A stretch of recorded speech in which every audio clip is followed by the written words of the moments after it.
महाराष्ट्र विधानसभा निवडणूक 2024चा कार्यक्रम जाहीर झालेला आहे। 20 नोव्हेंबरला मतदान पार पडणार आहे आणि 23 नोव्हेंबरला निकाल लागणार आहेत। महत्त्वाची आणि मोठी बातमी आपण पाहतोय। 29 ऑक्टोबरला अर्ज दाखल करता येतील। 30 ऑक्टोबर पर्यंत उमेदवारी अर्जांची छाननी देखील होणार आहे। त्यानंतर 4 नोव्हेंबर हा अर्ज मागे घेण्याचा दिवस असेल आणि त्यानंतर 20 नोव्हेंबरला मतदान पार पडेल आणि 23 नोव्हेंबरला महाराष्ट्र विधानसभा निवडणुकीचे निकाल लागणार आहे। आजच्या दिवसभरातली सगळ्यात महत्त्वाची आणि मोठी ब्रेकिंग न्यूज आपण पाहतोय। 23 नोव्हेंबर हा महाराष्ट्रासाठी सगळ्यात महत्त्वाचा दिवस असेल, कारण 23 नोव्हेंबरला महाराष्ट्र विधानसभा निवडणूक 2024 चे निकाल लागणार आहेत। चेतन ननावरे आपले प्रतिनिधी आपल्याशी जोडले जात आहेत, त्यांच्याकडून आत्ताचे अपडेट घेऊयात। चेतन, निवडणुकीचा कार्यक्रम जाहीर करण्यात आलेला आहे। निश्चितच एकंदरीत महाराष्ट्राचा हा महासंग्राम आहे तो एकंदरीत आजपासून सुरू झाल्याचं पाहायला मिळते। आणि शुभम, ज्या प्रकारे तू सांगितलंस की 22 तारखेपासून आता अर्ज भरण्याची प्रक्रिया सुरू होणार आहे। 29 ऑक्टोबरपर्यंत नेमकं कुणाकुणाला यावेळी पुन्हा एकदा तिकीट मिळते आणि 288 मतदारसंघांमध्ये कुणाचं तिकीट कापलं जातं हे पाहणं महत्त्वाचं असेल।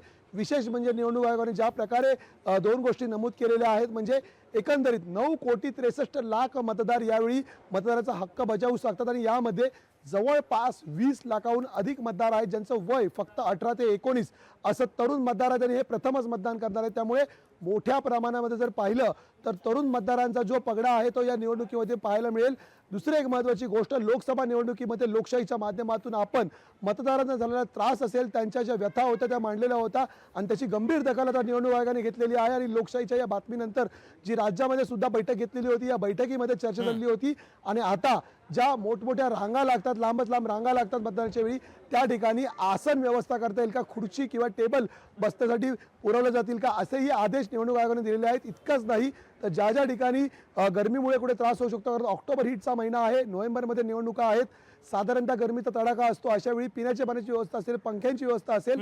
इतकंच नाही तर काही बूथवरती आपण जर पाहिलं असेल मोठ्या संख्येने मतदान केंद्रांचा समावेश होता, त्याही आता विभागणी करावी आणि 2 किलोमीटरच्या आत परिघामध्येच जे मतदान केंद्र त्याचा समावेश असावा, असेही आदेश मुंबईच्या पार्श्वभूमीवर महाराष्ट्राच्या एकंदरीत निवडणूक आयोगाने दिलेले आहेत। त्यामुळे एकूणच मतदारांसाठी आता एकंदरीत रेड कार्पेट घालण्याचा प्रयत्न निवडणूक आयोग करताना पाहायला मिळेल। मात्र दुसरीकडे राजकीय पक्षांसाठी आता मोठी दुखीदुखी असेल, कारण महायुती असेल किंवा महाविकास आघाडी असेल, दोघांचंही जागा वाटप अजूनपर्यंत पूर्ण झालेलं नाहीये, जागा आणि तिकिटांचं जाहीर झालेलं नाहीये। त्यामुळे कमीत कमी वेळेमध्ये आता तिकीट वाटप करून लवकरात लवकर उमेदवारांना प्रचाराला लागावं लागणार आहे, कारण अवघ्या एका टप्प्यामध्ये ही निवडणूक होणार आहे। शुभम, चेतन, महाराष्ट्र आणि झारखंड या दोन राज्यांच्या निवडणुकीचा कार्यक्रम निवडणूक आयोगाने जाहीर केला। सगळ्यात महत्त्वाचं म्हणजे झारखंडमध्ये 2 टप्प्यामध्ये निवडणुका होत आहेत। तुलनेत महाराष्ट्र हा झारखंडपेक्षा मोठा आहे, तरी एकाच टप्प्यामध्ये निवडणुका होत आहेत। निश्चितच निवडणूक आयोगाकडून या संदर्भातही स्पष्टीकरण देण्यात आलं आहे। जरी दुप्पटहून अधिक लोकसंख्या मतदारांची असली महाराष्ट्रामध्ये, तरीही पाहिलं असेल तर गेल्या वेळी झारखंडमध्ये जो दुर्गम भाग आहे त्या ठिकाणी निवडणूक घेताना अनेक अडथळ्यांचा सामना करावा लागतो। या उलट महाराष्ट्रातील दुर्गम भागांचा जी संख्या आहे ती तुलनेने कमी आहे, त्यामुळे या ठिकाणी निवडणूक घेताना तितकीशी अडचण येत नाही। त्यामुळे 3 जे प्रभाग आहेत विशेषतः महाराष्ट्रातले, त्या ठिकाणी या दुर्गम भागामध्ये निवडणूक घेण्याची अडचण असेल, त्या ठिकाणचंही नियोजन केलेलं आहे। मात्र या उलट आपण पाहिलं तर 6हून अधिक ठिकाणं झारखंडमध्ये आहेत की त्या ठिकाणी मोठ्या संख्येने निवडणूक घेताना अडचणी येऊ शकतात आणि म्हणूनच महाराष्ट्रामध्ये कुठेतरी एका टप्प्यात निवडणूक होत असताना झारखंडमध्ये मात्र 2 टप्प्यांमध्ये ही निवडणूक होणार आहे। विशेषतः महाराष्ट्राच्या जे एकंदरीत रचना असेल त्याकडे विशेष लक्ष दिलं जाईल, कारण एक्साईज असेल, GST असेल, अशा वेगवेगळ्या ज्या यंत्रणा आहेत त्यांचं पथक 24 तास कार्यरत ठेवण्याचे आदेशही दिलेले आहेत। नाकाबंदी करताना सर्वसामान्य नागरिकांना त्रास होणार नाही याचीही काळजी घेण्याची आणि खबरदारी घेण्याचे आदेश निवडणूक आयोगाने दिलेले आहेत। त्यामुळे आता जम्मू काश्मीर आणि हरियाणामध्ये ज्या प्रकारे निवडणूक झाल्या आणि मोठ्या संख्येने जी रोकड जप्त करण्यात आलेली होती, दारूचा साठा जप्त करण्यात आला होता, त्याच पार्श्वभूमीवरती महाराष्ट्रातही कडकड बंदोबस्त लावावा अशाही सूचना निवडणूक आयोगाने दिलेल्या आहेत। त्यामुळे महाराष्ट्रामध्ये एकाच टप्प्यामध्ये मोठी तारेवरची कसरत आहे ती राजकीय पक्षांची व्हायला मिळेल, कारण जे केंद्रीय नेतृत्व काँग्रेस असेल किंवा भाजप असेल यांना सभा घेण्यासाठी कमी वेळ मिळणार आहेत। पहिल्याच टप्प्यामध्ये संपूर्ण निवडणुका आटोपल्या जाणार आहेत 20 तारखेला आणि म्हणूनच सगळ्या ठिकाणच्या सभा आता कशा प्रकारे त्याचं नियोजन करायचं हे मोठं आव्हान आता राजकीय पक्षांसमोर असेल. शुभ चेतन, आचारसंहिता लागलेली आहे. सगळ्यात महत्त्वाचं म्हणजे सुरक्षेच्या दृष्टिकोनातून महाराष्ट्र पोलिसांसमोर हे मोठं एक आव्हान असतं. महाराष्ट्र पोलिसांच्या वतीनं आता त्यांना कशा पद्धतीची तयारी करावी लागणार आहे? निश्चितच जर पाहिलं तर अवघ्या 1.25 महिन्याचा हा कालावधी आता मिळालेला आहे.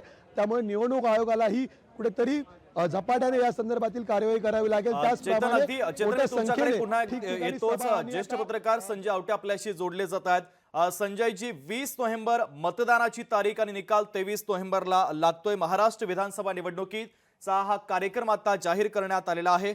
एकंदरीत या सगळ्यात महत्त्वाच्या राजकीय घडामोडीकडे कसं बघता?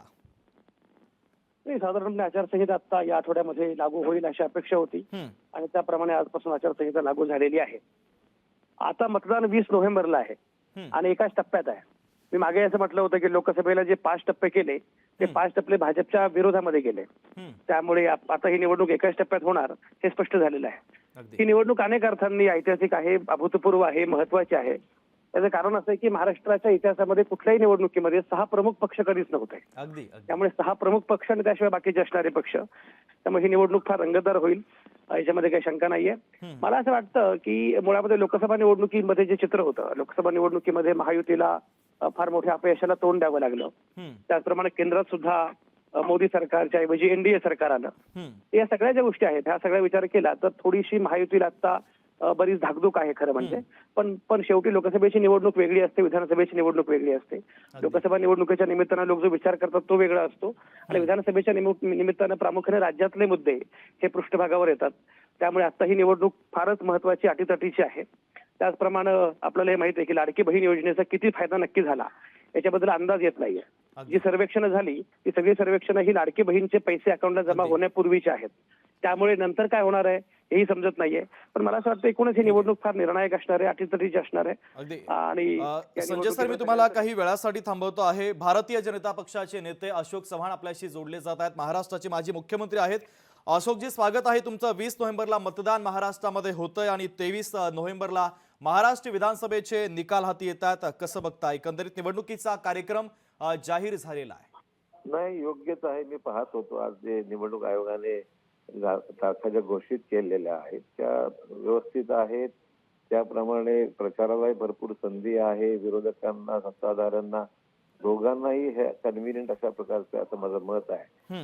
आणि लोकशाही 26 तारखेच्या आत हा महाराष्ट्राची विधानसभा गठीत होणं महत्वाचं होतं. पोटनिवडणुका सुद्धा त्याच वेळेस असल्यामुळे मला वाटतं हे काही दिवाळीच्या अगोदरच या सगळ्या अर्ज भरण्याची तारीख ती म्हणजे सणावाराला सुद्धा अडचण येणार नाही आणि व्यवस्थित होईल असं वाटतंय. मला काही अडचण वाटत नाही. अशोकजी, पक्षाच्या वतीनं कशा पद्धतीची तयारी? जागा वाटप देखील अद्यापर्यंत जाहीर करण्यात आलेलं नाहीये. त्याबद्दल जागा वाटप जवळपास निश्चित झालेलं आहे. जागा वाटप घोषणा कधी होणार?